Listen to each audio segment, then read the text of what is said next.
भारतर प्रथम उपराष्ट्रपति द्वितीय राष्ट्रपति महान दार्शनिक और जड़े विशिष्ट आदर्श शिक्षक भारत रत्न प्राप्त डॉक्टर सर्वपल्ली राधाकृष्णन जयंती को सारा देश गुरु दिवस रूपे पालन करुछि।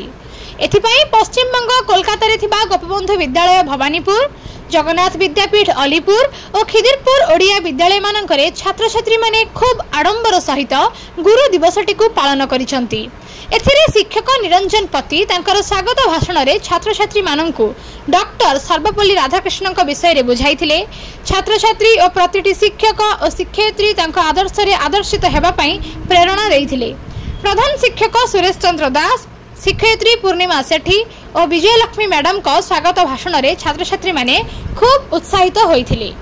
कोलकाता काशीनाथ दास को रिपोर्ट, प्रतिकार न्यूज।